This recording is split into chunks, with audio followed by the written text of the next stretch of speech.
Welcome back, friends. This is a quick review of the new War of the Worlds TV series from the BBC. And this is kind of a series, a mini-series, not a long series, just I think there's only going to be a few episodes because each episode is individually about an hour and a half long, which is pretty substantial for one episode. But I've seen the first episode and it's not bad. Actually, it's not bad. It's cinematography is pretty good, looks okay, acting's okay, but we'll get into the details. Now, the main characters are three main characters, I guess. The main character, I guess, is played by Rafe Spall. I'd say main character, but he's not necessarily the main character. I think he shares it 50-50 with the lead female character, played by Eleanor Tomlinson, who some people may recognise from Poldark, which is another BBC series. I'm not sure how well Poldark is known in the rest of the world, but in the UK it's pretty popular. But I've never seen any of it myself. But yeah, I think she plays the lead female character in that. So she's in this. I thought she looked familiar. I thought I'd seen her somewhere before. So she's got red hair and very distinctive look to her. And of course, Rafe Spall is the other character in it, the leading man in it, and he is, of course, the son of Timothy Spall, who most recently, I guess, a lot of people may know from the Harry Potter movies. Don't know what character he plays. I'm not big on Harry Potter, but Rafe Spall was also in a great film. I don't know if anyone's seen it or not, but I thoroughly recommend you go and check it out. Called The Ritual on Netflix. Which is a horror movie, very, very scary film. We've got Halloween coming up, so now's a really good time to watch it if you haven't seen it yet. I'm very skeptical about horror these days, and a lot of it is great, and especially stuff that goes straight to TV or straight to streaming. And The Ritual blew me away with how good it was. I wasn't surprised. I wasn't ready for exactly how high quality that movie was. So, I thoroughly recommend if anyone wants a scary movie that they haven't seen before to indulge in around this time of year, then The Ritual is one to look out for. But Rafe Spall's really good in that too. And the other, I guess, main character in it is played by Rupert Graves, who played Lestrade in the Sherlock series, is the one of the main police characters that, obviously from the original Sherlock books, is a regular cohort of Sherlock's himself in the TV show. So he's in this too. I knew him straight away as soon as I saw him. He plays Rafe Spall's character's brother. They're kind of at odds over family issues and stuff.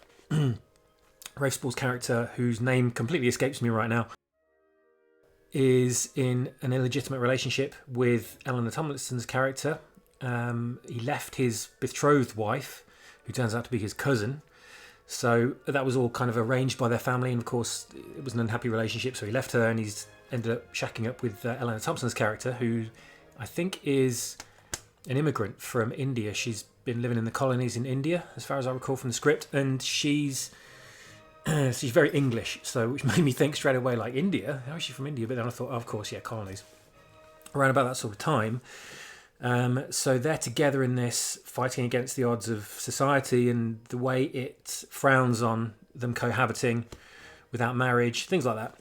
Then, of course, there's also Robert Carlyle's character, who plays Ogilvy, who's a scientist that suspects that something has been launched from Mars itself. by viewing what he thinks are volcanic eruptions on the surface of the planet that he sees through his telescope. And he's not in it for too long, but Robert Carlyle always pulls in crowds, and he always gives a good performance. So I was really pleased to see him in this, but unfortunately I think he dies. It's not really clear what happens to him on screen. I'm just wondering if he'll pop up again later on sometime in the series, but we don't actually see him die. He just vanishes at one point near the start of the story. So there's that going on, and then there's the issue of it being set in London, like the original books. And I was very happy to see it being authentic. And I don't think it was filmed in London. I think it was filmed in Merseyside, which is a lot further north than London. And if that's the case, then they made it look great. No complaints at all there. I think they've used a lot of CG for backgrounds and for making London look like it did back then in the early part of last century. I think 1920s or 1930s, something like that. It's set in 1920s. I think it's about 1920s. So they got the time period right for once with War of the Worlds, which I'm really happy about. Since the 1970s, and I've loved Jeff Wayne's War of the Worlds musical, audio drama musical, and you cannot get a more atmospheric version of that story than Jeff Wayne's interpretation. It's incredible. If anyone's, pretty much everyone's heard or seen it, but if you've never seen it, there's nothing like it. The look of the alien walkers and the aliens themselves and everything is just incredible. They look so frightening, so scary, so eerie. Everything they do in that original 1970s War of the Worlds presentation, the look, the whole identity of it is unrivaled. Far exceeds the 1950s movie, far exceeds the book even, and the artwork that was on the books from the time as well, where these things look like walking water towers. They were crazy. But Jeff Wayne's ones, my God, the artwork in that sleeve booklet that you get inside the album is just, if you ever get a chance to look at the vinyl copy of that, of Jeff Wayne's version, just look through the artwork in the book. It's just haunting and harrowing and disturbing and scary and awesome all at the same time. But we're not talking about Jeff Wayne's version. We're not doing that, a review of that one. We're talking about this one. And as I said about the right time period, they, like Jeff Wayne's, they got it perfect, with technology's very sort of minimum level, sort of First World War level of technology. So the human race can't really defend itself that well. And they've got these like great technological alien walkers walking around destroying everything. And the military from that time have just got like cannons and horses and things and almost like muskets. The rifles they use are so basic. So they're not really going to do any damage to an advanced alien race. But they got all that really authentic. I was really impressed. The look of the town and village that we see at the start of the movie is perfect to the time as well. The old sort of Tudor-style buildings with the black and white cladding on the sides, the structure on the sides, where you can see the exposed wood beam and thatched roofs, things like that. They make it look like a really quaint English town. Perfect. They got that absolutely spot on. I was so happy to see that. That kind of detail really makes it, gives it that atmosphere. So I was happy to see they got that in there. So I'm glad it's not just Tom Cruise running around contemporary New York, whatever, that we've seen time and time again. Aliens traipsing through modern day cities and things. It's we've seen it in Independence Day and stuff. Come on, we've had enough of that. We need to make this authentic to the original source material, and they've done that. Finally done that. I've been crying out for that for years. I've said about the runtime, 1.5 hours, which is kind of a long time for some people, but that was perfect for me. I'd sit there and watch a 3-hour episode, because I just love that kind of thing. I wouldn't decry them making something like an epic movie-length episode. I think 1.5 hours is perfect for a miniseries. With Game of Thrones, I thought, that final season, I thought those episodes were, make them as long as you like. If it's just 6-7 episodes a season or something, we've got longer episodes, yeah, great, do that, no problem with that at all. The war machines themselves are of a good design. I kind of like the war machines. If you haven't seen the way they look up the trailer on YouTube now. Just type in BBC War of the Worlds and you'll see them. But they're new. They look new. They haven't been done before. They kind of hark back to the Jeff Wayne style tripods, this kind of emerging between the Jeff Wayne's ones and the Spielberg ones from Spielberg's movie from what was it, 2005? I can't remember when that was released now. It kind of merges the two together a little bit, but they look suitably scary and kind of horrific, but not anywhere near as scary still as the Jeff Wayne's ones, which just haunted my dreams as a child. It warped my brain. That really did as a kid, and probably primary reasons why I'm so into sci-fi and the fantastic and paranormal and all that kind of stuff. But it all stems from that, I think. Being subjected as a 4-year-old to Jeff Wayne's musical and the artwork in the album, oh my God. Yeah, definitely warped my brain. Thanks, Dad. Jeez. That's the War Machines. We don't see the aliens. There is a hint at the end of the episode when sort of next time on War of the Worlds, the actual aliens themselves are going to be shown in the next episode, I think. Briefly, maybe.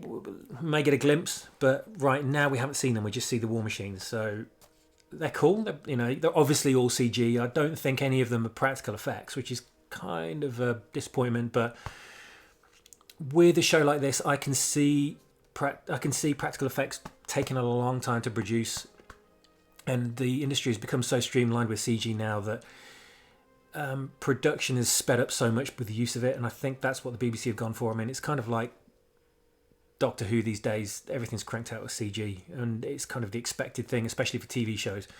You only kind of get practical effects with movies that really have the extra budget and time to spend on that kind of thing.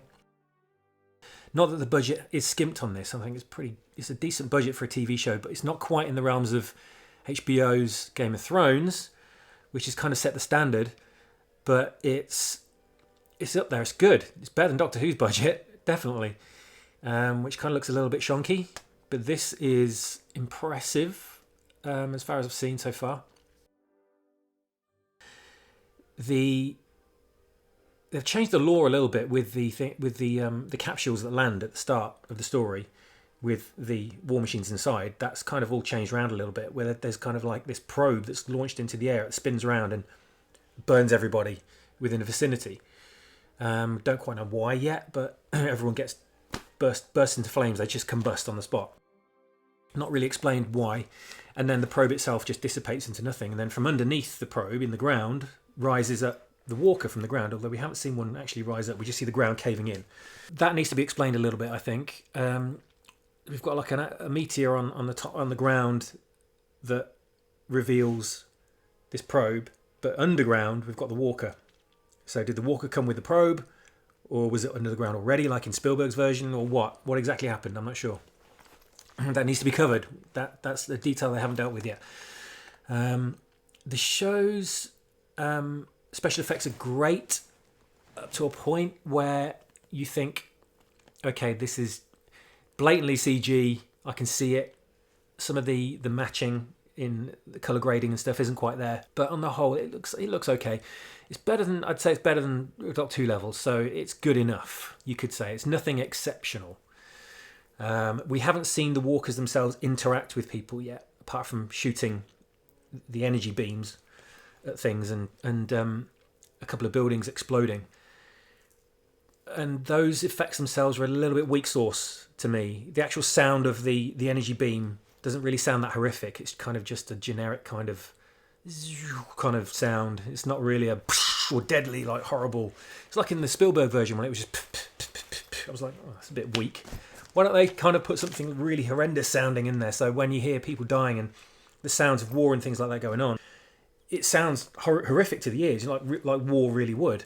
And I don't think the energy beams in this sound good enough, or scary enough, or ominous enough to really kind of impact the audience with this feeling of fear. Throughout the episode, we get flash forwards, which is a totally new concept.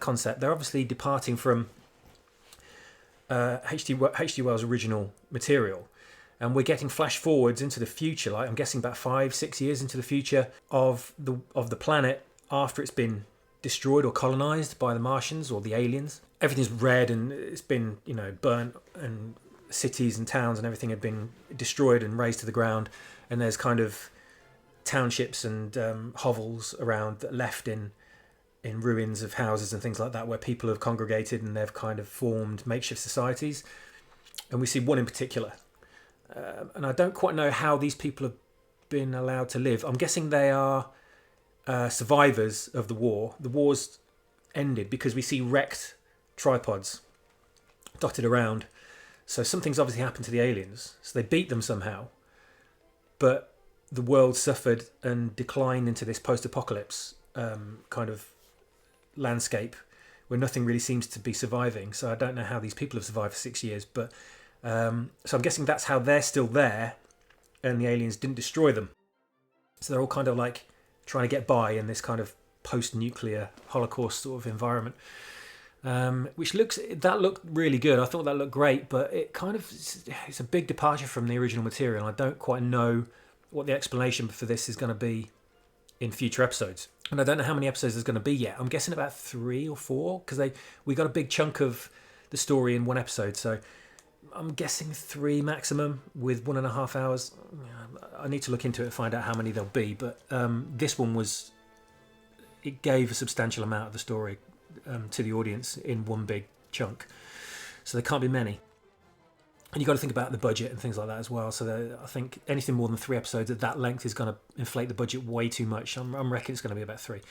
Yeah, I thought the flash forwards were a bit strange, but we've got time to explore that and find out the reason behind it and where it's going to end up. Is it are they really flash forwards, or is it just a fantasy sort of version of the future, like some kind of portent or some kind of dream, or is this really showing us what happens after the story finishes? If it is, then that's a really strange way of doing it. No adaptations of the story have ever done that before, so I'm kind of intrigued as to find out where that's going. But it's also a bit of a downer because we know how it ends. They're telling us how it ends, even though most of us already know how it ends before we watch the story. They're officially telling us how it ends in the realms of this story and in the context of this show. So I was hoping for some like kind of new development in the story. I was hoping for kind of maybe a retelling of it in a different way, where there are new plot developments and things like that that makes me want to sit there and go, oh, okay, this is new, this is interesting, they've added this or they've changed this adds to it, etc., etc. But it seems like it's the same story, but they're kind of spoiling it for us. I don't know what the idea behind that is. I'm sure we'll find out. The acting in it is good. Nothing stellar as far as I've seen. It's all pretty congruent with what you'd expect. Rafe Spall's a good actor, but I think he's underplaying his role a little bit. I think they're all a little bit understated. I was hoping for something a little bit more theatrical, a little bit more Tom Hiddleston / Benedict Cumberbatch style movie acting, where you really get the intenseness of the character, because we're in an intense situation.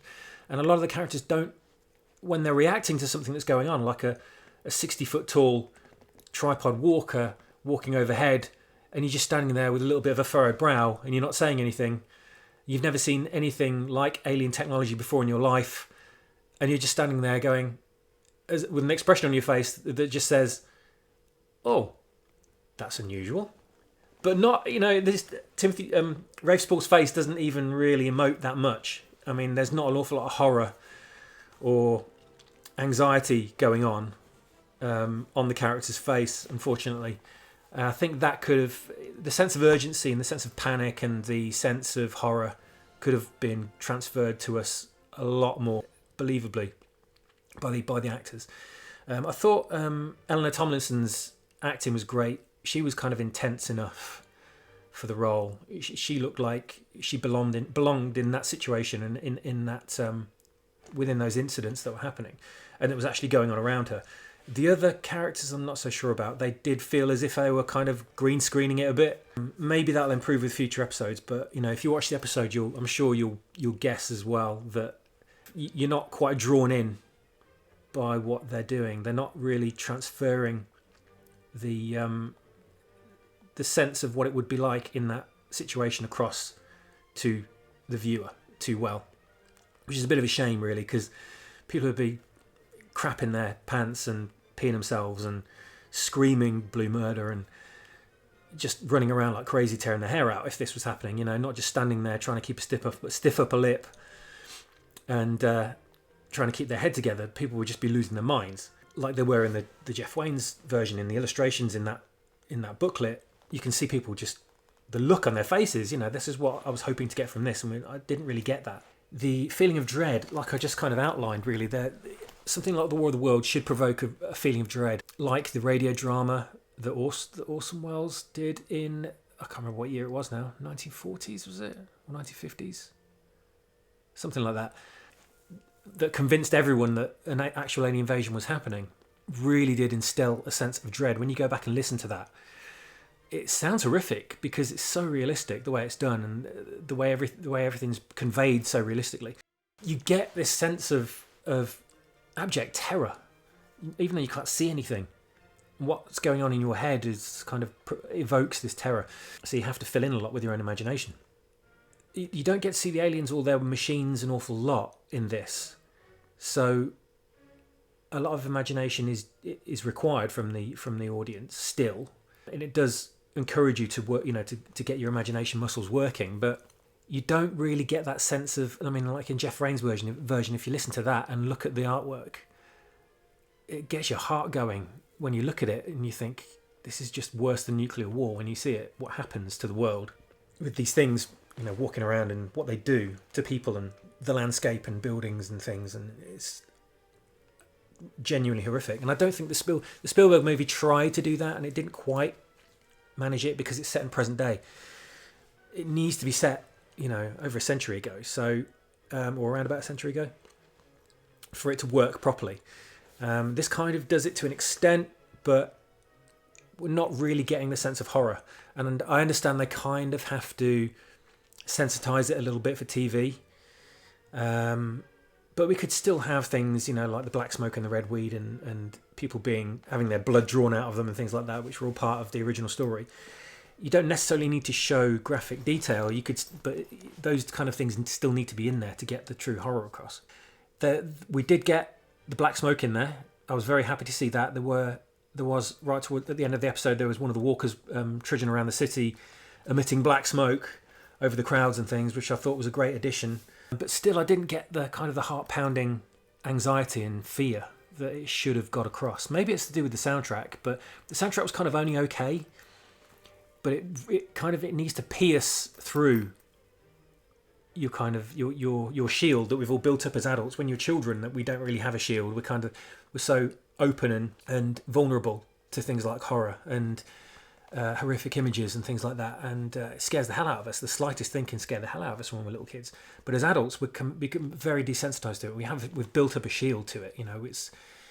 We can kind of reflect it, and it doesn't affect us in a way that it should. The job of something like this has to penetrate that shield that adults put up, and it doesn't. I don't think it really penetrates through and evokes those kind of emotions in us, which is kind of a shame because I was really looking forward to that, but we didn't get it. The tripod walkers in it, authentic, great, not some kind of newfangled machine that floats around and shoots green lasers out of its wingtips and things like that. And as great as that 1950s movie was, that's not how they invaded. That's not how they should appear to be invaded. We want tripod walkers walking around destroying things, treading on things like giant robots. Everyone loves giant robots and Godzilla and things like that, and that's what we want to see.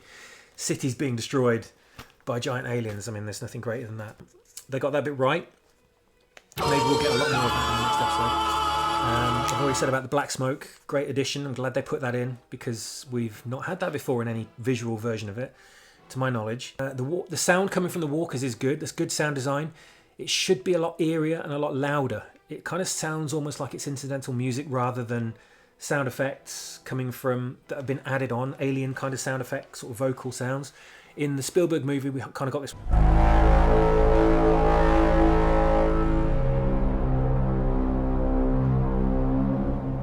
sound when they kind of alert everyone to their presence, strangely, while they're giving their position away. I don't quite know. But in the Jeff Wayne's version, they have like a battle cry, which is just horrific and still haunts me now to this day. And we don't get anything like that in this version, unfortunately. We do get a kind of humming, buzzing, kind of ominous alien kind of sound-ish kind of thing, but it's very understated and muted in the background, and what we really need is something sort of shrieking and in the air, and something that petrifies people and terrifies, as like a fear tactic by the aliens, but we haven't had that yet.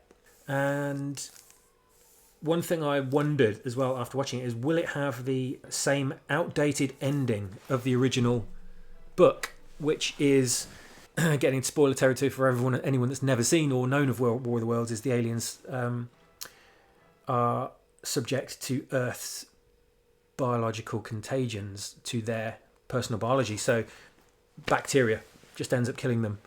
And you'd think an advanced alien race who can build machines like this and travel across interstellar distances would have enough knowledge to prevent themselves being infected by germs. And they don't. So they go to an alien planet and go, oh no, we'll be fine. There won't be any kind of contagions in the atmosphere or anything like that. We'll just walk around killing everyone and we'll be fine. And then they end up dropping dead 5 days later. Crazy. That's not the greatest idea for an invasion, you know. If you want to really exterminate a planet, you'll bombard it from orbit, or you'll infect it with a plague, kill all the life off, then take over. Like in Independence Day, the tactic behind these aliens type of world domination is to instill fear and destroy, as if they get something out of that. They're a different kind of species that kind of relish war and destruction, and that's their deal. You'd think they'd be a bit more careful as to kind of screen out contagions and bacteria. So I'm hoping that they'll write the aliens in this one to be a bit smarter than your average War of the Worlds Martian invader. We'll see. Only time will tell in the next 1 or 2 episodes. I'm really hoping they're smarter than that. But from what I can gather from the images that we see in this episode, from like books and things people have made as part of the story, in those future flashes forward, we see like the wrecked versions of their walkers, and we actually see some on screen as well. And it does look like they've been brought down by something like a plague or some kind of bacterial contagion. And I'm really hoping that's not the case, because that's one thing that the original story needs to have updated with it, is we need some kind of clever way of destroying the aliens that doesn't include just some virus. So that's my review of the first episode of BBC's War of the Worlds. I give it a 3.5 or 4 out of 5. I really enjoyed it. I was gripped from beginning to end, genuinely entertained. I want to see the next episode. I like the acting. I like the production design. I like the soundtrack. And I guess those are all the main points that anyone really asks for from a TV show. I'd say it's on the right lines as being to being a success. Time will tell as far as the whole thing goes. But at the moment, thumbs up. I hope it improves. And we'll see what happens. But whether I review episode 2 or not, I probably will, because it's not going to be that many. I don't never normally review TV series, but I'll probably do reviews of the next 2 episodes as well, because they're kind of they lend themselves well to a kind of short review, and you're not trying to cover an entire story in one review. So I may cover future episodes as well. But let me know what you think of that episode if you get to see it, whenever it becomes available, wherever you get to see it. I'd like to see your comments. I'm always happy to get other people's viewpoints and have a chat about what other people think online, on YouTube, in the comments. That's the review, guys. Thanks for watching. Like, subscribe, hit the bell, and all that jazz. If you can, if you have the time, if you have enough fingers. And we'll see you next time.